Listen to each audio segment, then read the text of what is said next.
Hello friends, மல்லி சீரியலில் நம்ம மயிலை தப்பிச்சிட்டோன்னு சொல்லிட்டு பெரிய ஆபத்துலேயே வந்து மாட்டிக்கிட்டு இருக்காங்க. அந்த ஆபத்துலேருந்து எப்படி தப்பிக்க போகிறாங்க, நம்ம மல்லி வந்து மயிலை கண்டுபிடிக்க போகிறாங்களே அப்படின்றதையெல்லாம் பார்க்கலாமாங்க. இப்போ பார்த்தீங்கன்னா மயில் வந்து அந்த தினேஷ் கிட்டேருந்து தப்பிச்சு வந்துடுச்சு.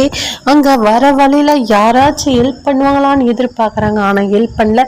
கரெக்டாக நம்ம மயிலோட எதிர்க்காவே போலீஸ் ஸ்டேஷன் இருந்துச்சு. கரெக்டாக அவங்க போக போகிற சமயத்தில் இந்த தினேஷ் அந்த ஹோட்டல்ல இருந்தாங்களே, வேலை செஞ்சிருந்தாங்களே அவங்க ஒருத்தவங்க, அவங்க பார்த்தீங்கன்னா நம்ம மயிலை தடுத்துறாங்க. அதுவும் மயிலுக்கு நம்பிக்கை ஊட்டின மாதிரி பேசுறாங்க. அதனால மயில் அவங்கள நம்புறாங்க. அப்போ வந்து அவங்க வந்து தடுத்துடுறாங்க. அப்பவும் சொல்கிறாங்க நம்ம மயில் இந்த மாதிரி போலீஸ் ஸ்டேஷனில் கம்ப்ளைண்ட் பண்ணலான்னு சொல்கிறாங்க. ஆனால் வந்து அங்கேயும் அவங்களோட ஆள் இருக்கும். 10 பேருக்கு மேலே தேடிட்டு இருக்காங்க. நீ கூட வாமான்னு சொல்லிட்டு கூட கூட்டிட்டு போகிறாங்க. அங்கே போயிட்டு அவங்க எளிமையான வீட்டை காமிச்சு இதுதாம்மா நம்மளோட வீடுன்னு சொல்லிட்டு அங்கே உட்கார வச்சு அவங்க கிட்ட நல்லபடியாக பேசுகிறாங்க. அது மட்டும் இல்லாமல் அவங்களுக்கு என்ன ஒரு விஷயம் அப்படின்னா, நம்ம மயில்கிட்ட நகை இருக்குது இல்லையா, அந்த நகையை வந்து நம்ம பறிச்சிடணும் எப்படியாச்சு அப்படின்னு சொல்லிட்டு நினைக்கிறாங்க. அது மட்டும் இல்லாம அந்த நகைக்கு ஓசரம் தான் அந்த நம்ம மயிலை வந்து அங்க கூட்டிகிட்டே போறாங்க.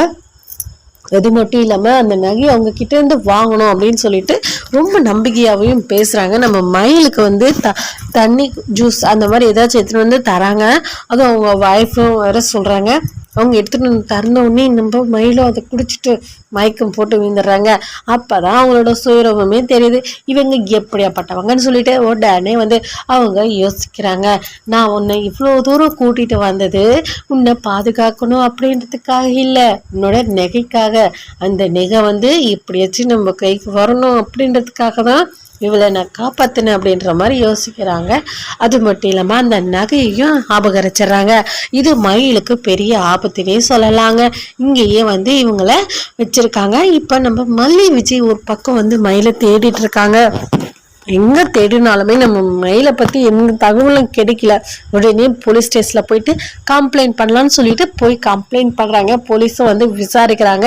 என்ன நடந்துச்சு, ஏது நடந்துச்சு எல்லாம் பார்க்கலாமாங்க. இந்த வீடியோ பிடிச்சிருந்தா லைக் பண்ணுங்க, கமெண்ட் பண்ணுங்க, மறக்காம சப்ஸ்கிரைப் பண்ணிக்கோங்க ஃப்ரெண்ட்ஸ்.